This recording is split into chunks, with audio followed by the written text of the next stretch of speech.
get me there to live and shout it loud every single time. Would it be lonely? Hi and welcome to another vlog. So I've been working for the past 4 to 6 months and everything is a mess. Like look, everything is just a mess from all of that work that I've been doing. So I thought about making a cleaning vlog, and it would be interesting for me to share with you all of the materials that I've been using, all of the materials that I'm going to catalog them later, and all of the paint, the colors, and things like that. So yeah, hope you enjoy this video.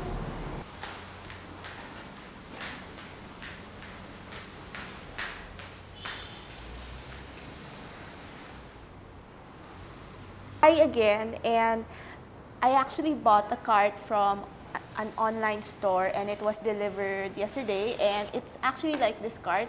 Well, this cart is super not organized at all, and I realized that even if I organized this, it wasn't gonna fit all of my acrylic paint, which is there all piled up in a table, and I want to organize them in a cart, so I bought this one. So the only difference with them is this is actually a dusty pink, but this one was bubblegum, but it kind of lightened up during its stint here in my studio, so it's basically just light pink now. So they just look basically the same now. So yeah, anyway, I'm gonna build this one, and I'm gonna put the new baskets around, like you know what you see in Pinterest, and I hope I get to make this aesthetic enough. Now it's very unorganized. Okay, let's start with this one. Oops. First is trying to organize my materials in a cart. I chose a cart because my studio is so spacious, and I feel so tired sometimes going all around getting my materials from my material stand. I realized that a moving cart can help me move my materials to my working table from the cabinet stand where my materials are. It's been easier since I have different stations in the studio while I make different projects. Also, the cart looks so aesthetic with the basket. It's not that hard to assemble, it's just challenging because since this is an imitation cart of the IKEA Raskog carts, some of these screws are hard to put on, but it still looks nice. Something bound to be something good. When you come here, it's bound to be something bound to be something bound to be something good. Sometimes it's overwhelming to give me love to thrill me, to keep me waiting on my own. And I'm going crazy right now trying to categorize where everything goes, and if you look behind me, it's really chaos. So next step is trying to figure out how I organize the things in my cart. So the day before, I didn't get to do much, and that's why I'm panicking a little bit because I realized I ignored cleaning and I just built the cart. You know the feeling, anyone, of just doing one thing and like, I need to do more today.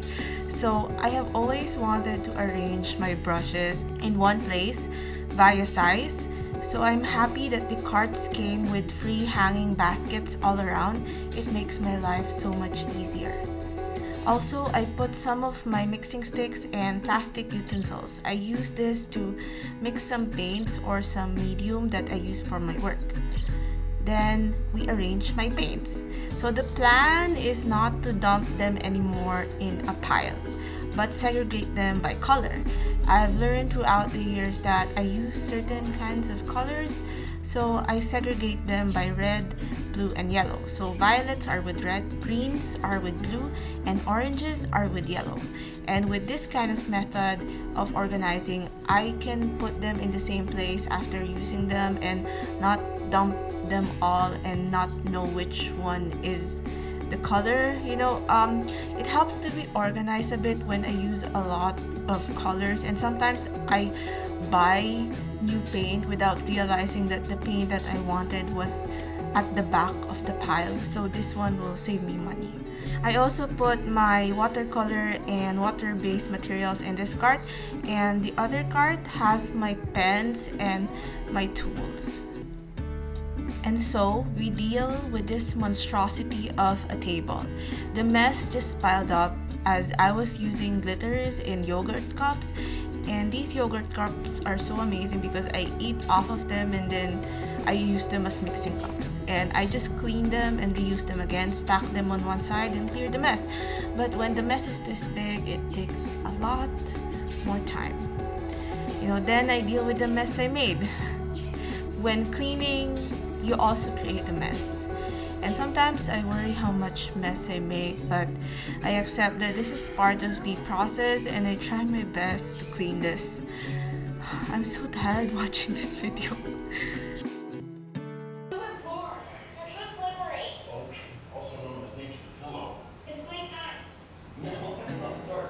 A big studio is a blessing and not a blessing, and a hard work in disguise.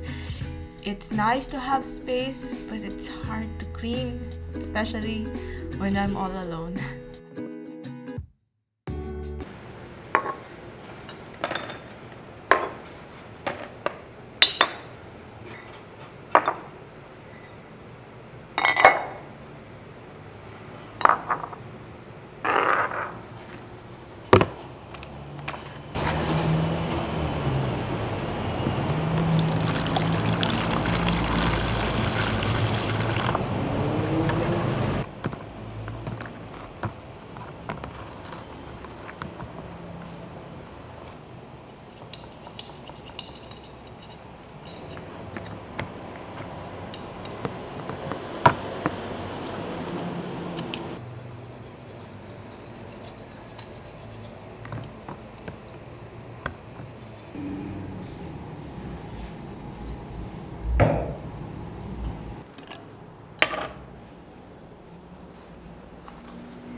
And now it's time to rearrange my material stand slash cabinet.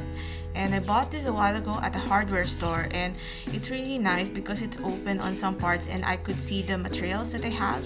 So this stand is where I organize my materials in plastic boxes. I put my small materials, my beads, in small plastic boxes so that I could just pick them out when I'm using them. You can see my beads in glass bottles in one corner so that I'll know which ones I have. Some of my sculptures too. I have a sculpture of House Castle from House Moving Castle that I made in college, and some face sculptures, I just put them there.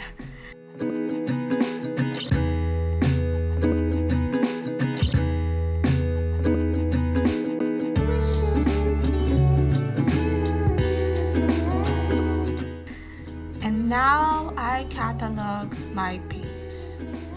Okay, so my paints are the main part of my practice. I use a lot of acrylic paints, and I am doing this because I have been painting for 7 years now, and I have a lot of paint. And recently I wanted to organize them because sometimes I just can't keep track of what I have and what I don't have.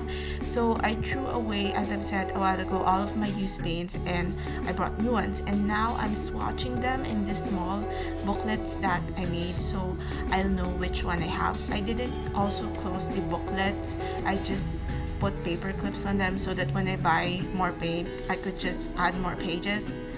For the acrylics, I separated each spread by color. So the left is for warm tones and the right are for cool tones. So warm tone colors are the ones closer to yellow.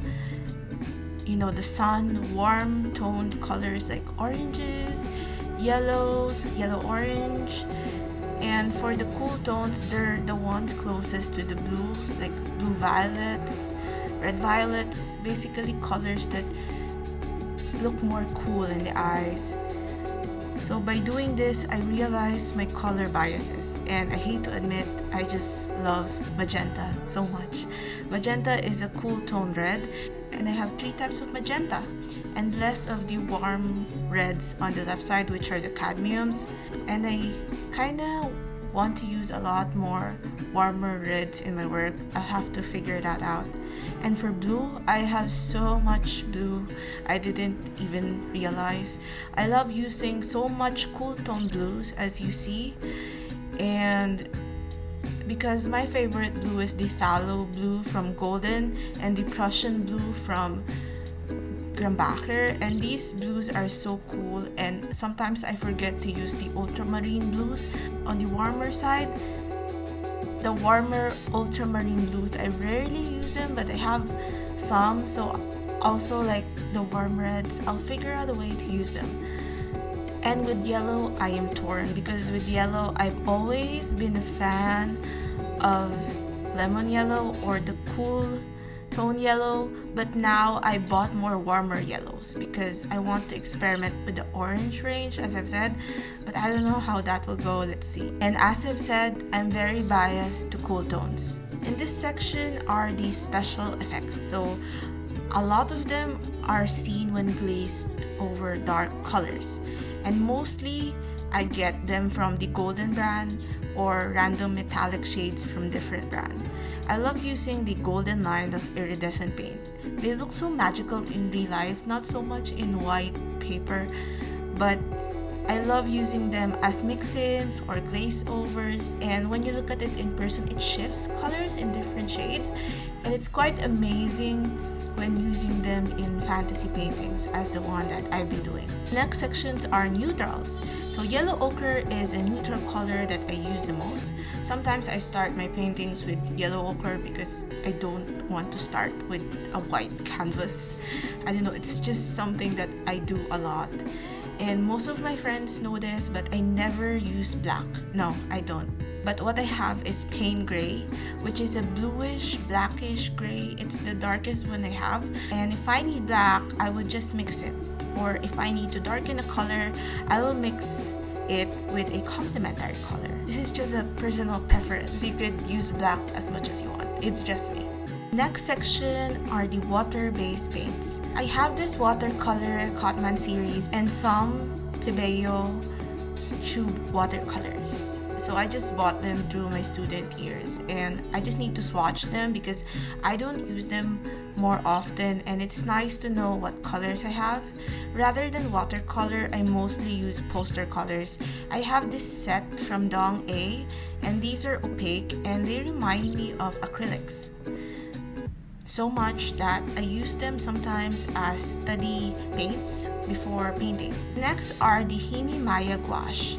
I am a bit apprehensive about these, but my friend gave me a set as a gift for Christmas and I used it. And I really like the consistency of it. I haven't used it for a long time, but I plan on doing a review after using it for a month.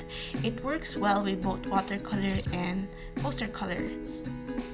And that's it, my paint colors. So much time used in organizing them, but I hope that it pays off in the end. So as I was cataloging my paints, I also arranged my trash in my studio.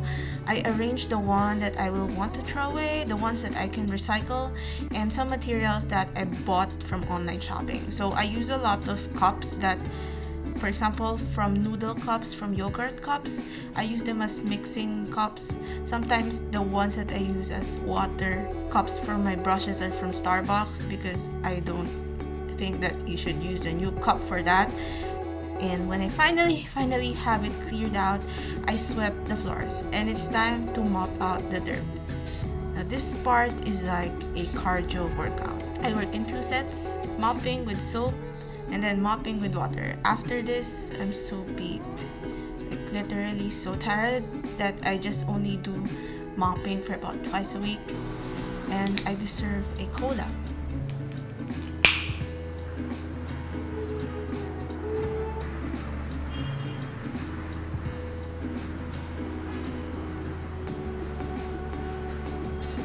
Okay, last part of cleaning is arranging my main table. So this is my main table. A lot of you are gonna ask, why is it so big? And that's because I was supposed to use this table for teaching in the summer of 2020, but with what's happened, I can't have face-to-face classes, so I just used it as my own table. And in order for me to have a flow within all of my projects, I arranged it in different sections, and that's what I have been doing now, and I'm arranging it nicely. There's a journaling section, a study section, a sculpture, and a filming section. While editing this vlog, I realized that it took me so long to organize everything, but it's so worth it, and my studio is so clean now, and I'm so ready to create more art. I guess in the future, I won't put away cleaning at the last minute. It took me a full 2 weeks to clean the entire thing. And yeah, share down below what does your creative spaces look like. And is it hard to clean? Sometimes I feel that I should have gone on a smaller space, but I guess this is my blessing in disguise. And I hope that I get to utilize my studio more and create more art. I hope that I was able to inspire you a little bit to clean. And yeah, I'll see you on the next video. Thank you so much for watching this video. I'll see you next time. Please like, subscribe, and check out the videos in my channel. Have a great day.